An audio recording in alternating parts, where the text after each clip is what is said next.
जात पात तोड़ दो, तिलक दहेज छोड़ दो, समाज के प्रवाह को एक नई दिशा में मोड़ दो।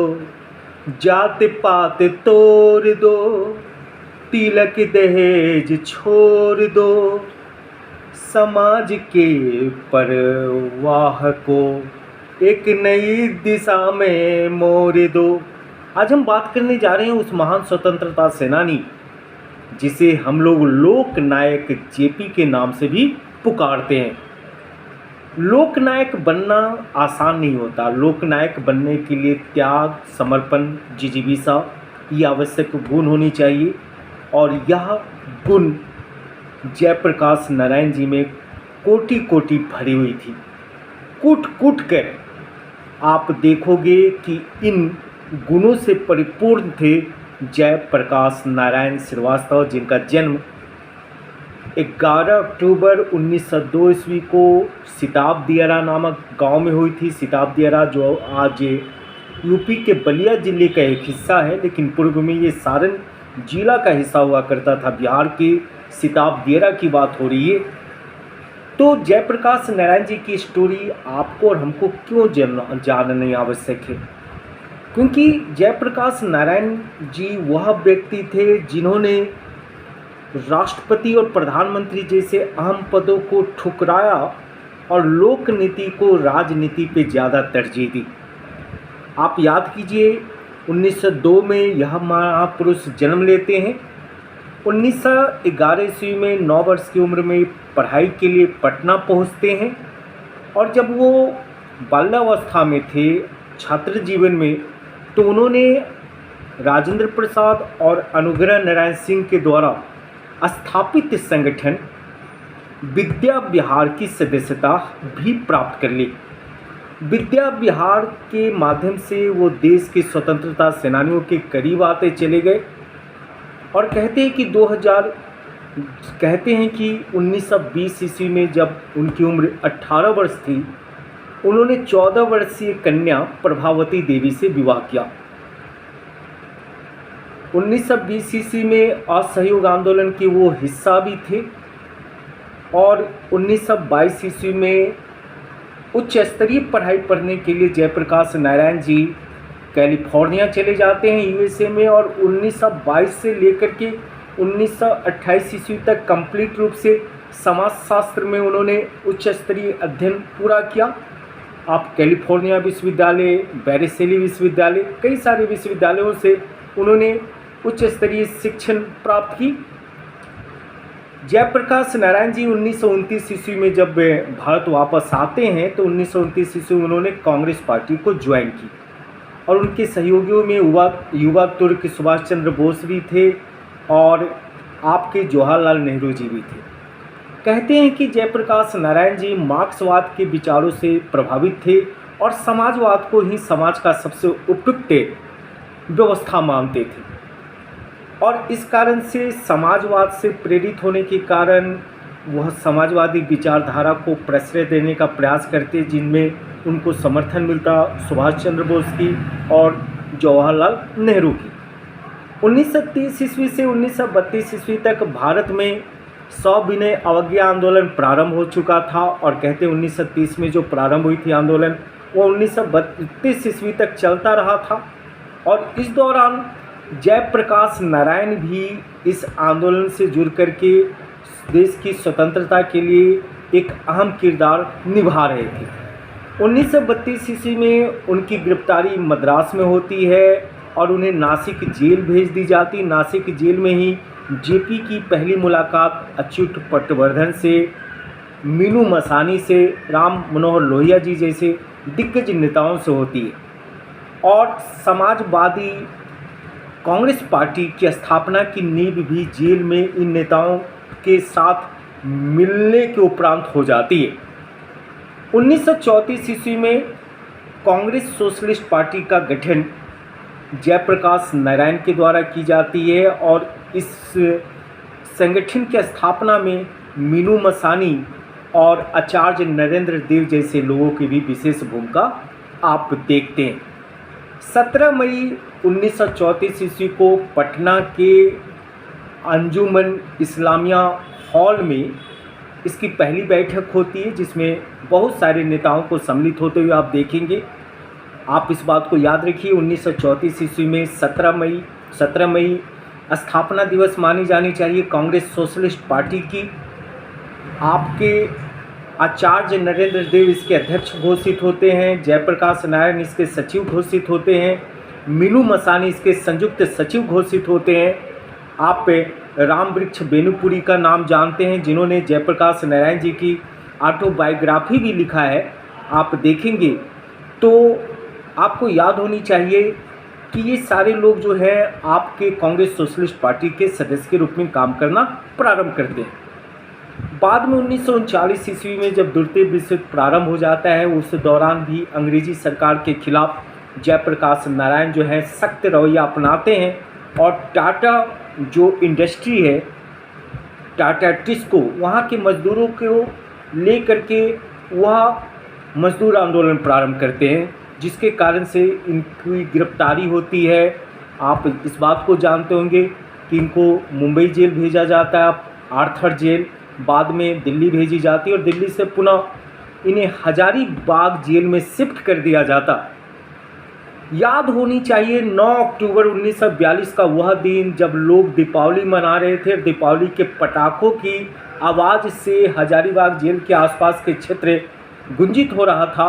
उसी दौरान अपने 5 से ज़्यादा दोस्तों के साथ जयप्रकाश नारायण ऊंची दीवारों को कूदकर भागने में सफल रहे और कहते हैं कि यह भारतीय इतिहास का वह दिन है जिस दिन एक योद्धा ने अंग्रेजी बाउंड्री को लांघ करके अंग्रेजी सुरक्षा तंत्र को ध्वस्त करते हुए भागने में जो सफलता हासिल की। और कहते हैं कि वो 1942 का दिन जब भागते हैं और नेपाल चले जाते हैं जयप्रकाश नारायण जी।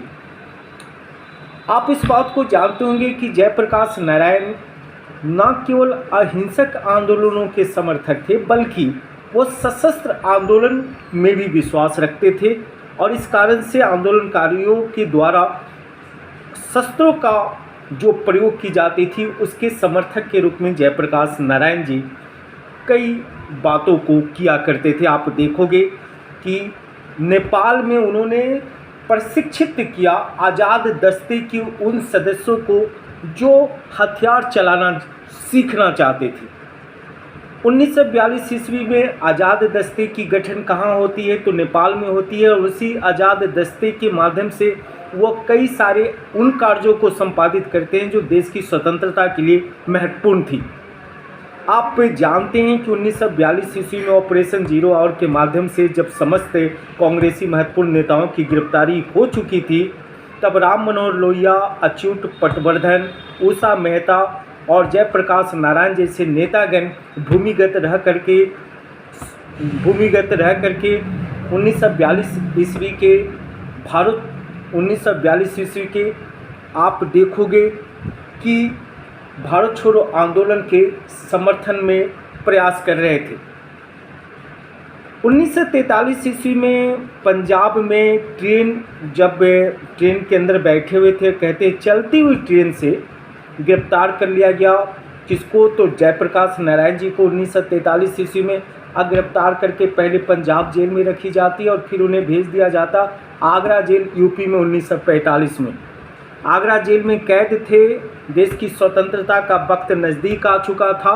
गांधी जी ने ये मांग की कि जब तक जेपी और राम मनोहर लोहिया को जेल से रिहा नहीं कर दिया जाता तब तक स्वतंत्रता का अर्थ पूरा नहीं होगा और गांधी जी के प्रयास के कारण जेपी और राम मनोहर लोहिया को 1946 ईस्वी में जेल से रिहा कर दी जाती। 1947 ईस्वी में भारत को आज़ादी प्राप्त हो जाती। आप देखोगे कि 1948 ईस्वी में 1934 ईस्वी में जिस संगठन की स्थापना की गई थी जेपी के द्वारा कांग्रेस सोशलिस्ट पार्टी, उसको समाप्त कर दिया जाता और 1952 ईस्वी में कांग्रेस सोशलिस्ट पार्टी के जगह पर प्रजा सोशलिस्ट पार्टी नामक एक संगठन की स्थापना की जाती है जयप्रकाश नारायण जी के द्वारा। 1954 ईस्वी में गया में विनोबा भावे आते हैं विनोबा भावे का आने का उद्देश्य था सर्वोदय योजना और भूदान योजना को गति देना। और सर्वोदय और भूदान योजना से प्रभावित जयप्रकाश नारायण ने 1954 में गया में घोषणा की कि मैं सार्वजनिक जीवन को सर्वोदय योजना से समर्पित करता हूं। यानी अब मेरी जीवन जो है सर्वोदय योजना को समर्पित रहेगी। 1956 ईस्वी तक आते आते जयप्रकाश नारायण जी ने खुद को राजनीति से दूर कर लिया, लेकिन बाद में स्थितियां ऐसी उत्पन्न हो गई जिन स्थितियों के कारण व्यवस्थाओं को बदलने के लिए सरी गली भारत की व्यवस्था को बदल देने के इरादे से जयप्रकाश जी 1974 ईस्वी में 5 जून को जब संपूर्ण क्रांति की उद्घोषणा कर रहे थे, 5 जून 1974 ईस्वी में पटना के गांधी मैदान में जब जयप्रकाश नारायण जी ने ये कहा कि मैं चाहता हूँ कि भारत में भ्रष्टाचार मिटे, भारत में शैक्षणिक क्रांति आए, भारत में आपकी राजनीतिक व्यवस्थाएं में बदलाव आए, लेकिन ऐसा संभव तब तक नहीं होगी जब तक कि इस पूरी व्यवस्था को समाप्त न कर दी जाए, क्योंकि यही व्यवस्था पोषक है इन सभी गलत चीज़ों का। और कहते हैं कि 5 जून 1947 ईस्वी को उन्होंने संपूर्ण क्रांति की जो उद्घोषणा की, संपूर्ण क्रांति जिसमें 7 क्रांतियों का समावेश था। जयप्रकाश नारायण ने कहा था कि सभी व्यवस्थाओं को बदल देने के लिए हमें टोटल रिवॉल्यूशन की आवश्यकता है, समग्र क्रांति की आवश्यकता है। उन्होंने जाति पाति यानी जात पात तोड़ो, तिलक दहेज छोड़ो, ये नारा दिया।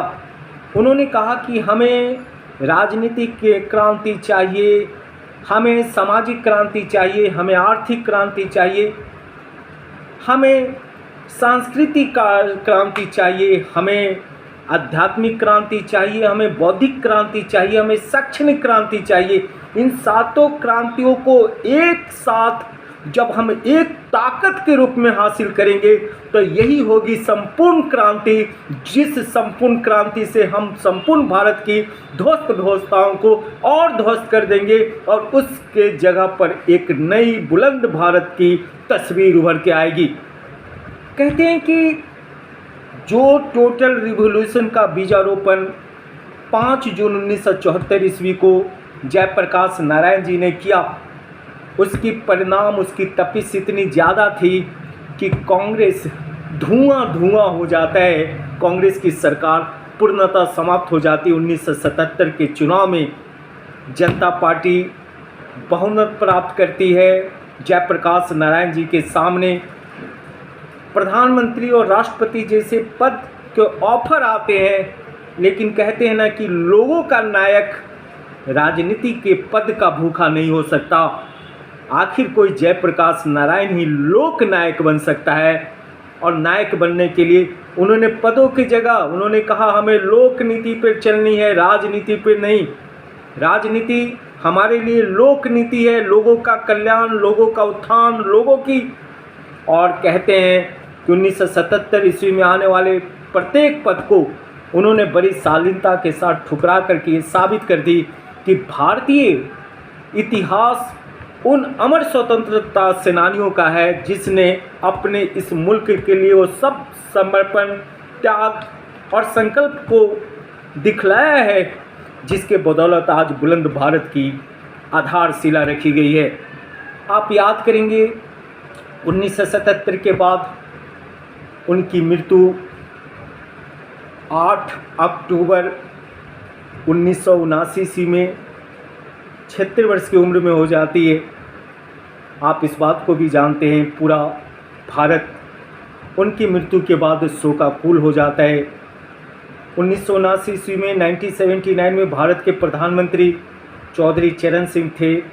7 दिनों की राष्ट्रीय शोक की घोषणा होती है उस लोक नायक के लिए जिसके लिए पद नहीं, राष्ट्र प्रमुख था। उस लोक नायक के लिए जिसने कैलिफोर्निया विश्वविद्यालय से डिग्रियां हासिल की, लेकिन इस पवित्र मिट्टी के लिए जिसने अपना सब कुछ समर्पण कर दिया। आप उस लोक नायक के लिए 7 दिनों का राष्ट्रीय नायक था, जिसे के लिए वो सारे पुरस्कार छोटे हैं जो उन्होंने अपने जीवन काल में या तो प्राप्त किया, जैसे 1965 ईस्वी में उन्होंने मैग्सेसे पुरस्कार प्राप्त की थी समाज सेवा के लिए और 1999 ईस्वी में मृत्यु उपरांत भारत सरकार की सर्वोच्च नागरिक सम्मान भारत रत्न को प्राप्त की। तो आज उस लोक नायक के प्रति एक श्रद्धा सुमन व्यक्त करने का मौका इस वीडियो के माध्यम से मुझे प्राप्त हो पा रहा है। आप सभी लोग इस वीडियो के प्रत्येक के फैक्ट को याद रख पाएंगे, आने वाले किसी भी एग्जामिनेशन के लिए सर्वाधिक महत्वपूर्ण हो जाएगी। आप इस बात को समझिए। आप 2 मिनट में इन बातों को पुनः दोहराइए और इनको नोट्स में शामिल कर लीजिए। जन्म 11 अक्टूबर 1902 ईस्वी सिताब दियरा। 1911 ईस्वी में पटना शिक्षा के लिए पहुंचना, वहां पर विद्या विहार संगठन से जुड़ना। 1920 ईस्वी में विवाह करनी प्रभावती देवी से। 22 में कैलिफोर्निया यानी यूएसए जाना उच्च स्तरीय शिक्षा के लिए। 1929 ईस्वी में अमेरिका से भारत वापस आना। आप 1932 में गिरफ्तार तब होते हैं जब आप सविनय अवज्ञा आंदोलन के दौरान राष्ट्र के आंदोलन में शामिल थे। गिरफ्तार मद्रास में होते हैं, भेजी जाते हैं आपको नासिक में। नासिक जेल में ही पहली बार मुलाकात अच्युत पटवर्धन, मीनू मसानी जैसे नेताओं के साथ। 1934 ईस्वी में आपने सोशलिस्ट यानी 1934 ईस्वी में आपने आचार्य नरेंद्र देव, मीनू मसानी के साथ मिलकर के आपने कांग्रेस सोशलिस्ट पार्टी का गठन किया। कांग्रेस सोशलिस्ट पार्टी के मीनू मसानी संयुक्त सचिव, आप सचिव और आचार्य नरेंद्र देव जो है अध्यक्ष घोषित होते हैं। आप की पहली बैठक जो होती है अंजुमन इस्लामिया हॉल में पटना में। आप 1939 में भी शामिल होते हैं। द्वितीय विश्व युद्ध के दौरान होने वाले जो आंदोलन थी, हलचलें थी। आप 1942 में हजारीबाग जेल से 9 अक्टूबर को भाग जाने में सफल रहते। आज़ाद दस्ते को गठित करते, आज़ाद दस्ते को सैन्य प्रशिक्षण देते। भूमिगत रहकर आपने 1942 के आंदोलन का नेतृत्व किया। आप थे जो 1943 में पंजाब में गिरफ्तार होते, आगरा जेल भेजे जाते। बाद में आप 1946 में मुक्त किए जाते। आपने प्रजा पार्टी गठित की। आपने 1954 में सर्वोदय योजना के लिए खुद को समर्पित रहने की घोषणा की और आपने 5 जून 1974 ईस्वी को संपूर्ण क्रांति की घोषणा करके और संपूर्ण क्रांति करके भारत को बदल देने की हिमाकत की।